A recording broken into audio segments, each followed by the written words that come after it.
Bayangkan sebuah perusahaan baru saja melaporkan laba yang melonjak, penjualan tumbuh, dan utangnya terkendali. Secara logika, harga sahamnya mestinya naik. Tapi yang terjadi justru sebaliknya, harga turun tajam dalam hitungan menit.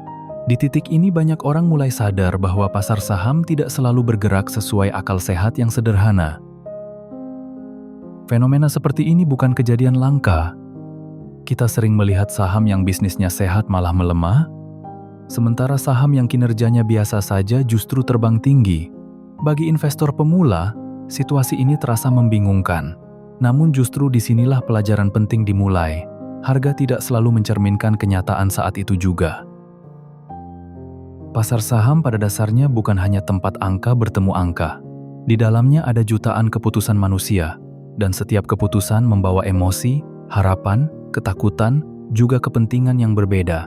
Jadi, ketika harga bergerak, yang sedang kita lihat bukan sekadar data, tetapi reaksi massal dari cara orang menafsirkan data tersebut. Benjamin Graham pernah menggambarkan pasar seperti rekan bisnis yang suasana hatinya berubah terus. Hari ini ia sangat optimis dan berani membayar mahal. Besok ia panik lalu menjual murah. Gambaran ini penting karena pasar bukan sosok yang selalu rasional. Ia sering bereaksi berlebihan, baik saat senang maupun saat takut. Disinilah kita perlu membedakan antara harga dan nilai. Harga adalah angka yang muncul di layar, sedangkan nilai adalah kualitas bisnis yang sesungguhnya. Keduanya bisa berdekatan, tapi sering juga berjauhan. Banyak orang keliru karena mengira harga yang naik berarti nilainya pasti membaik, padahal belum tentu demikian. Karena itu, memahami laporan keuangan saja belum cukup. Investor juga perlu memahami psikologi pasar, sebab dalam jangka pendek, sentimen sering lebih dominan daripada fundamental. Berita, ekspektasi, dan suasana hati pelaku pasar bisa mendorong harga bergerak lebih cepat daripada perubahan nyata di bisnis perusahaan itu sendiri.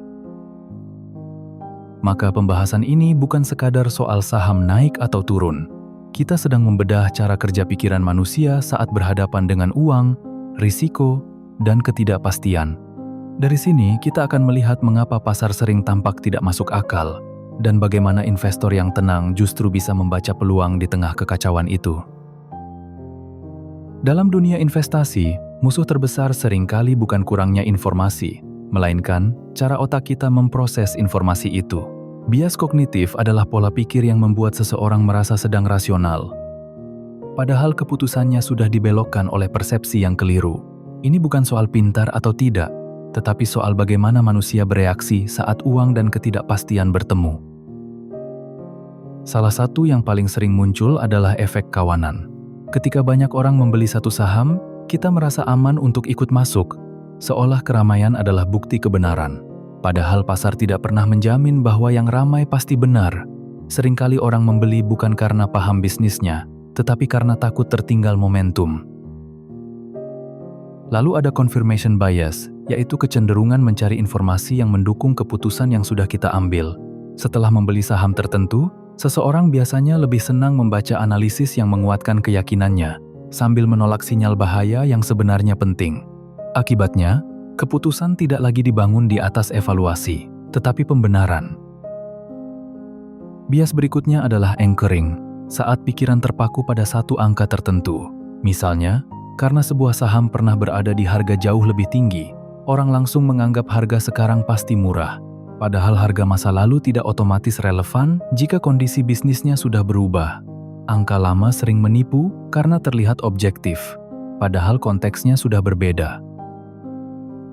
Ada juga loss aversion, kecenderungan manusia lebih takut rugi daripada senang untung. Karena itulah banyak investor menahan saham yang terus turun dengan harapan akan balik modal, tetapi justru cepat menjual saham yang baru naik sedikit. Secara psikologis, rasa sakit karena rugi terasa jauh lebih berat daripada kepuasan saat memperoleh keuntungan yang setara. Setelah beberapa kali profit, muncul jebakan lain, yaitu overconfidence. Investor mulai merasa dirinya sangat paham pasar, lalu berani mengambil risiko lebih besar tanpa perhitungan yang matang. Kepercayaan diri yang berlebihan ini berbahaya karena membuat orang meremehkan kemungkinan salah, padahal pasar selalu punya cara untuk mempermalukan keyakinan yang terlalu tinggi. Yang membuat semua ini rumit adalah Bias kognitif bekerja diam-diam. Saat mengalaminya, kita justru merasa keputusan kita paling masuk akal. Itulah sebabnya banyak orang baru sadar setelah kerugian terjadi. Memahami bias bukan membuat kita kebal, tetapi memberi peluang untuk lebih waspada sebelum emosi menyamar sebagai logika. Di pasar saham, harga sering bergerak bukan karena perubahan bisnis yang besar, tetapi karena perubahan emosi yang menyebar cepat. Ketika rasa takut mendominasi, orang cenderung menjual lebih dulu lalu berpikir belakangan. Sebaliknya, saat keserakahan menguasai suasana, banyak orang membeli tanpa sempat menguji apakah harga yang dibayar masih masuk akal. Karena itu, sentimen pasar menjadi kekuatan yang sangat nyata. Ada masa ketika pelaku pasar merasa dunia sedang penuh ancaman, sehingga aset bagus pun ikut dijual. Ada juga masa ketika optimisme terasa berlebihan, lalu hampir semua hal dianggap punya masa depan cerah. Dalam kondisi seperti ini, harga bergerak lebih dipandu suasana hati kolektif daripada penilaian yang tenang. Panic selling biasanya dimulai dari satu pemicu yang terlihat kecil. Berita negatif muncul, sebagian investor panik, lalu harga turun. Penurunan itu memicu ketakutan baru, sehingga lebih banyak orang ikut menjual. Dari luar terlihat seperti reaksi logis. Padahal seringkali yang terjadi adalah efek berantai, di mana rasa takut menular lebih cepat daripada analisis. Kebalikannya adalah euforia. Saat harga terus naik, orang mulai percaya bahwa kenaikan itu akan berlangsung lama. Valuasi tidak lagi dianggap penting. Yang dicari hanya peluang ikut arus. Di fase ini, narasi menjadi sangat kuat. Orang membeli bukan karena bisnisnya dipahami, tetapi karena merasa semua orang sedang menuju arah yang sama. Sejarah pernah menunjukkan pola ini dengan sangat jelas pada gelembung.com. Banyak perusahaan dihargai sangat tinggi hanya karena membawa cerita masa depan digital. Meski model bisnisnya belum matang, narasi mengalahkan disiplin. Ketika ekspektasi terlalu tinggi dan realitas tidak mampu mengejar, harga akhirnya runtuh dengan cepat dan menyakitkan. Disinilah muncul prinsip buy the rumor, sell the news. Harga sering naik jauh sebelum kabar baik diumumkan, karena pasar sudah lebih dulu menebak dan bereaksi. Saat berita resmi keluar, justru banyak pelaku pasar memilih ambil untung. Jadi yang diperdagangkan bukan hanya fakta, tetapi harapan, dugaan, dan posisi yang sudah dibangun sebelumnya. Media dan media sosial mempercepat semua proses itu. Judul yang dramatis, opini yang viral, dan komentar yang berulang bisa memperbesar rasa takut maupun rasa percaya diri secara bersamaan. Dalam jangka pendek, pasar memang seperti mesin voting. Namun dalam jangka panjang, nilai bisnis tetap menjadi penentu utama arah harga yang sesungguhnya. Salah satu hal yang paling sering membuat investor bingung adalah ketika perusahaan merilis kinerja yang bagus, tetapi harga sahamnya justru turun. Secara kasat mata ini terasa tidak masuk akal, namun pasar tidak bergerak berdasarkan bagus atau jelek saja, melainkan berdasarkan apakah hasil itu lebih baik atau lebih buruk dari yang sudah dibayangkan sebelumnya. Disinilah konsep price in menjadi penting. Jika pasar sudah lebih dulu yakin bahwa laba akan naik tinggi, maka ekspektasi itu biasanya sudah tercermin di harga sebelum laporan resmi keluar. Akibatnya, saat hasilnya benar-benar bagus tetapi tidak melampaui harapan, harga justru bisa melemah karena pelaku pasar merasa tidak ada kejutan baru untuk mendorong kenaikan lanjutan. Artinya, yang menentukan arah harga bukan realitas semata, tetapi selisih antara ekspektasi dan kenyataan. Perusahaan bisa mencetak pertumbuhan yang sehat, namun bila pasar berharap lebih tinggi, hasil itu tetap dianggap mengecewakan. Sebaliknya, perusahaan yang kinerjanya buruk bisa saja naik jika hasilnya ternyata tidak seburuk yang ditakutkan sebelumnya. Fenomena sebaliknya juga sering terjadi.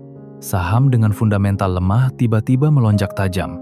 Ini biasanya dipicu oleh spekulasi, momentum, atau tekanan teknis seperti short squeeze. Dalam situasi seperti itu, harga bergerak karena dorongan posisi pasar dan emosi massa, bukan karena kualitas bisnis yang benar-benar membaik dalam waktu singkat. Investor retail sering masuk terlambat karena melihat kenaikan harga sebagai bukti bahwa sesuatu pasti sedang baik-baik saja. Padahal bisa jadi pelaku besar sudah lebih dulu mengumpulkan saham saat suasana sepi, lalu mulai melepasnya ketika perhatian publik datang. Inilah mengapa pergerakan harga kadang terasa membingungkan, karena yang terlihat di permukaan sering berbeda dari proses yang terjadi di balik layar. Dari sini lahir pendekatan kontrarian, yaitu berani berpikir berlawanan dengan keramaian. Saat mayoritas panik, investor yang tenang mulai mencari apakah ada aset bagus yang dijual terlalu murah. Saat mayoritas terlalu percaya diri, ia justru lebih waspada. Strategi ini terdengar sederhana, tetapi secara mental sangat sulit dijalankan karena manusia cenderung nyaman bersama kerumunan. Tetap perlu hati-hati, karena tidak semua saham yang turun berarti murah. Ada yang memang sedang salah harga, tetapi ada juga yang turun karena bisnisnya benar-benar memburuk. Maka tugas investor bukan sekadar mencari harga rendah, melainkan menilai apakah penurunan itu hanya soal sentimen atau memang cerminan masalah yang lebih dalam pada bisnisnya. Banyak orang masuk ke pasar saham dengan harapan hasil besar, tetapi keluar dengan pengalaman pahit. Menariknya, masalah utama sering bukan karena pasar terlalu sulit, melainkan karena perilaku investor sendiri yang tidak konsisten. Secara historis, pasar bisa memberi pertumbuhan yang baik dalam jangka panjang, tetapi banyak investor retail gagal menikmatinya karena keputusan mereka terlalu dipengaruhi emosi sesaat. Kesalahan yang paling umum adalah terlalu sering bertransaksi. Setiap hari memantau pergerakan harga membuat orang merasa harus selalu bertindak. Padahal tidak semua gerakan perlu direspons. Semakin sering membeli dan menjual, semakin besar biaya, semakin tinggi tekanan mental, dan semakin mudah seseorang terjebak pada keputusan impulsif yang tidak didukung alasan yang kuat. Masalah berikutnya adalah membeli tanpa tesis investasi yang jelas. Banyak orang masuk ke sebuah saham hanya karena mendengar rekomendasi, melihat grafik naik, atau mengikuti obrolan yang sedang ramai. Mereka tidak benar-benar memahami bisnis yang dibeli, bagaimana perusahaan menghasilkan laba, dan risiko apa yang bisa mengganggu pertumbuhannya di masa depan. Kesalahan lain yang sangat merugikan adalah memperlakukan investasi seperti permainan cepat. Harapan untuk kaya dalam waktu singkat membuat orang mengejar saham yang sedang panas tanpa rencana yang matang. Padahal, membangun aset melalui pasar modal membutuhkan waktu, kesabaran, dan kemampuan menahan diri. Ketika ekspektasi terlalu pendek, keputusan pun menjadi dangkal dan mudah goyah. Banyak investor juga gagal dalam mengelola risiko. Mereka menaruh porsi dana terlalu besar pada satu saham hanya karena merasa sangat yakin. Saat harga turun tajam, tekanan psikologis langsung meningkat dan keputusan menjadi kacau. Bukan karena analisis awal selalu salah, tetapi karena ukuran posisi yang terlalu besar membuat emosi mengambil alih kendali. Di era digital, kesalahan ini makin sering diperparah oleh kebiasaan mengikuti tokoh atau influencer tanpa berpikir kritis. Apa yang cocok untuk orang lain belum tentu cocok untuk kondisi keuangan, tujuan hidup, dan toleransi risiko kita. Menyalin keputusan tanpa memahami logikanya hanya membuat investor bergantung pada suara luar, bukan pada pemahaman yang dibangun sendiri. Semua kekeliruan ini menunjukkan satu hal penting. Kerugian sering lahir bukan dari kurangnya kecerdasan, tetapi dari lemahnya kerangka berpikir. Investor yang bertahan lama biasanya bukan yang paling agresif, melainkan yang paling disiplin dalam menjaga proses. Saat perilaku mulai dibenahi, kualitas keputusan pun ikut berubah secara nyata. Investor yang kuat bukanlah mereka yang selalu benar, melainkan mereka yang tetap tenang saat pasar bergerak liar. Disinilah pentingnya membangun mental framework yang anti-fragile, yaitu cara berpikir yang tidak mudah runtuh oleh tekanan, bahkan justru menjadi lebih matang ketika menghadapi ketidakpastian. Dalam dunia saham, ketahanan mental sering lebih menentukan daripada kecerdasan analitis semata. Langkah pertama adalah memisahkan harga saham dari harga diri. Banyak orang merasa dirinya gagal ketika portofolionya turun, lalu bereaksi secara emosional untuk segera memperbaiki keadaan. Padahal penurunan nilai investasi tidak otomatis mencerminkan kualitas diri. Saat ego ikut masuk ke dalam keputusan, objektivitas mulai hilang dan pasar menjadi terasa jauh lebih menekan. Berikutnya, investor perlu memiliki checklist yang jelas sebelum membeli atau menjual. Checklist ini berfungsi sebagai pagar logika saat emosi sedang tinggi. Pertanyaannya bisa sederhana. Apakah bisnisnya saya pahami? Apakah valuasinya masuk akal? Apa risikonya? Dan apa alasan saya keluar nanti? Dengan sistem seperti ini, keputusan tidak hanya bergantung pada suasana hati. Kebiasaan lain yang sangat membantu adalah journaling investasi. Setiap keputusan dicatat bersama alasan, ekspektasi, dan kondisi saat keputusan itu dibuat. Dari catatan inilah investor bisa melihat pola kesalahan yang berulang. Mungkin terlalu cepat panik, terlalu percaya diri, atau terlalu mudah tergoda tren. Tanpa evaluasi seperti ini, kesalahan lama biasanya hanya berganti bentuk, bukan benar-benar hilang. Mental framework yang sehat juga selalu memberi ruang untuk kemungkinan salah. Itulah mengapa konsep margin of safety penting. Investor tidak membeli hanya karena aset terlihat bagus, tetapi menunggu harga yang memberi bantalan jika analisisnya meleset. Pendekatan ini bukan pesimisme, melainkan bentuk disiplin agar keputusan tetap aman meski realitas tidak berjalan sesuai harapan awal. Selain itu, penting memahami bahwa risiko tidak selalu sama dengan volatilitas. Harga yang naik turun tajam memang tidak nyaman, tetapi belum tentu berbahaya jika bisnisnya tetap sehat dan horizon investasinya panjang. Banyak orang keliru menganggap fluktuasi sebagai ancaman utama. Padahal ancaman yang lebih serius justru datang dari keputusan panik yang diambil saat fluktuasi itu terjadi. Dari semua ini, pelajaran utamanya jelas. Investor yang baik bukan yang bebas dari kesalahan, tetapi yang punya sistem untuk membatasi dampak kesalahan tersebut. Pasar akan selalu berubah, sentimen akan selalu berganti, tetapi kerangka berpikir yang disiplin membuat seseorang tidak mudah terseret arus. Disitulah fondasi ketahanan seorang investor benar-benar dibangun. Kalau kita rangkum semuanya, pasar saham sering bergerak berlawanan dengan logika sederhana, karena pasar tidak digerakkan oleh mesin yang dingin, melainkan oleh manusia yang penuh emosi. Ketakutan, harapan, keserakahan, dan rasa ingin cepat benar bercampur dalam setiap transaksi. Karena itu, memahami pasar berarti juga memahami cara manusia bereaksi saat uang dipertaruhkan. Pelajaran pertama yang perlu dipegang adalah jangan terlalu mengandalkan feeling. Dalam investasi, perasaan sering datang dari suasana sesaat, bukan dari penilaian yang utuh. Keputusan yang baik lahir dari data, proses berpikir yang rapi, dan alasan yang bisa diuji kembali. Saat feeling dijadikan kompas utama, investor mudah terseret arus yang sebenarnya tidak ia pahami. Hal penting berikutnya adalah menyadari bahwa waktu di pasar jauh lebih berharga daripada sibuk menebak waktu terbaik masuk dan keluar.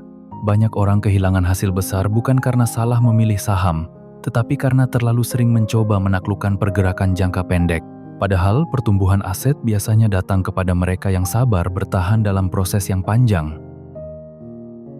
Investor juga perlu tahu batas pemahamannya. Tidak semua sektor harus dikejar, tidak semua peluang harus diambil. Ada kekuatan besar dalam memilih bisnis yang benar-benar dimengerti, lalu mengabaikan yang hanya terlihat menarik di permukaan.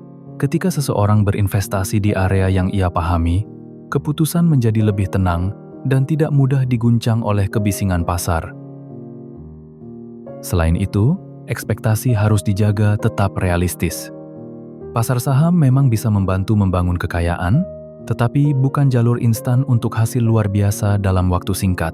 Jika sejak awal seseorang datang dengan harapan yang terlalu tinggi, ia akan lebih mudah kecewa, lebih mudah tergoda spekulasi, dan lebih rentan mengambil langkah yang merusak rencana jangka panjangnya sendiri. Maka langkah kecil yang paling masuk akal adalah mulai mengenal apa yang benar-benar kita miliki. Buka laporan keuangan perusahaan yang ada di portofolio, pahami cara bisnisnya menghasilkan uang, lihat utangnya, arus kasnya, dan prospeknya. Dari kebiasaan sederhana seperti ini, kualitas keputusan akan tumbuh jauh lebih kuat daripada sekadar mengikuti opini yang sedang ramai. Akhirnya, keunggulan terbesar investor bukan selalu modal besar atau analisis yang rumit, tetapi kedisiplinan psikologis. Di pasar yang penuh gejolak, orang yang mampu menjaga kepala tetap dingin akan melihat lebih jernih daripada mereka yang terus bereaksi. Saat logika bertemu kesabaran dan pengetahuan bertemu kendali diri, disitulah keputusan investasi mulai benar-benar matang. Kalau kamu merasa pembahasan ini membuka cara pandang baru soal pasar saham, jangan lupa like, tulis pendapatmu di kolom komentar, dan subscribe channel Cuan Konsisten supaya kamu nggak ketinggalan insight keuangan yang praktis dan masuk akal.